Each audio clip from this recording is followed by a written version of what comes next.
Hi guys, namaste. So my 2 years is this Saturday and I'm super excited and proud of myself. I've come really far. I've grown a lot. I've spent most of my life trying to blame other people for the way that I am and the way that I act a certain way, and realizing that certainly, especially the last close to 20 years of my life, I have to take responsibility and know that I'm to blame for the way that I formed my thought processes and actions, and searching for those answers and understanding that I'm not only the problem but I'm the solution. And I'm happy and proud because I see myself growing and wanting to let go of being that victim, and trying to blame everybody else. But I wanted to talk on this, and I also wanted to talk on what's going on with Refuge Recovery, because it is something that I feel what's going on right now with it, and I'm seeing people, and from what I've heard, and I clearly I'm not seeing it, but I'm just hearing that a lot of people are changing the name of Refuge Recovery, in fact, to the Recovery Dharma Collective. And I just feel still trying to say that they're a Buddhist inspired path, but if you're a true Buddhist inspired path, then you're supposed to be separating the action from the actor. And by doing this, and maybe I'm wrong, I don't fully understand, it's just from what I've read as being emailed as one of the secretaries to Refuge Recovery, that it seems like people are changing because they feel the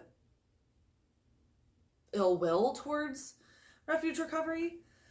But I'm super thankful for Refuge Recovery. I'm still always going to be thankful. That was the transition that helped me in my first year for my recovery. I truly believe that if I hadn't found Refuge, that I would have relapsed after my year. I would have completely nurse jackied it and just gone back out. But it was Refuge that helped me to finally grasp Buddhism. I had read books on Buddhism and not fully getting the experience of Buddhism, and living my life in Refuge Recovery and Buddhism in general, like the Eightfold Path and the Four Noble Truths. I have been able to stay sober and work on myself and fix these character traits and these things that are wrong with me, or that I perceive to be wrong with me. So I know for my group and on Monday nights, it's not something I'll be changing. I still fully believe in the path of Refuge Recovery. Whether Noah Levine did in fact do misconduct or not, I'm not the person to judge on that. I'm not in that experience. And for me to dive into that and get involved is only causing more suffering on my end. So for those of you who are out there that are doing such thing, I hope you look a little bit internally, because I believe that his purpose for Refuge is all in well intent. So I'm going to continue on with it. And I'm also saying this because recently, with everything that's been going on, it's little things I'm kind of just seeing or that are coming to fruition for me. I was emailed or DM'd in my Instagram from somebody who from my childhood, and when I was 13, 12, 13, around middle school. And I never knew that I had this kind of impact in their life, and it was shocking. I took a step back and was oh wow, not realizing the kind of person or the kid that I was. I do know that, but not to, I guess, to certain people.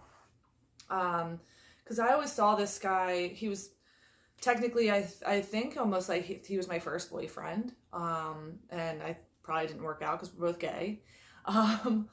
And just seeing the impact, we would still keep in touch here and there and always say that we're going to try to get together. And I think in the back of my mind, I just always knew that it wasn't something that was ever going to happen. There was one significant time that we did actually make plans, and he canceled hours prior, which is fine. And now he literally emailed me out of the blue, which the messages before that were love and miss you, happy birthday, our birthdays are near each other. just saying about how much of a negative impact I've had on his life, and that I made him feel like less of a man and things like that. Now, my immediate reaction was that I wanted to take this super personal and take it, and I was like, oh my gosh, and go back to living in the past.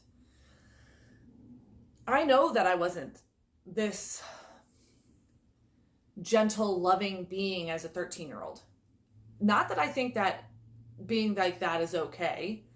I know now that I was going through something, and that had me reacting in that way because I didn't know how to react. So I was creating certain things for myself. I don't deny that I acted this way. I don't remember being like that towards him. I do remember being like that towards some people.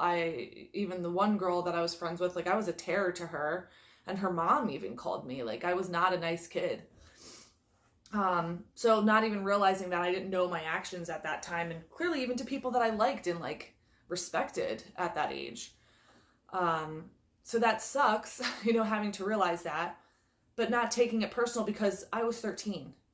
Like, I know that that's a fact, that those are things that I did, but it is literally over 20 years from now, and I have healed, I have grown. I understand that that's how I was reacting. Hurt people.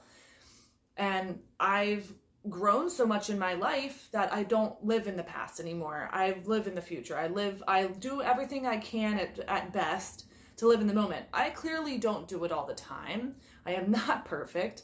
I am a human. And just realizing that has helped me to see like how much I've grown as a person, because old me would have been like, immediately when I first started typing out my reaction to him, I wanted to say, can you give me some examples? Because I at first was like, no, like that's not true. Like, and then I realized like, I can't say that it isn't. And this is clearly his perspective and his truth. And that's what he feels. So I would never deny that to somebody. We all interpret things so differently. So I think it's important to try to remember that, and just realizing, like, there was a quote that I read recently. People who have personal growth will immediately try to blame someone else, while someone who has personal growth understands that everyone's experience is different. And that's where I'm at. And I'm feeling and understanding that, when even just a few months ago, I couldn't, and I wanted to blame everybody else. But with these books and these self-help things, and realizing like, it's okay to be the problem, as long as you also understand that you are the solution. And I think that's super important for all of us to grasp. And I think it's all in our own terms. Like, I may be saying this to you, but you're not actually getting it or gripping it or grasping it to your life until later on, until some type of experience happens for you to really be like, snap, I get it.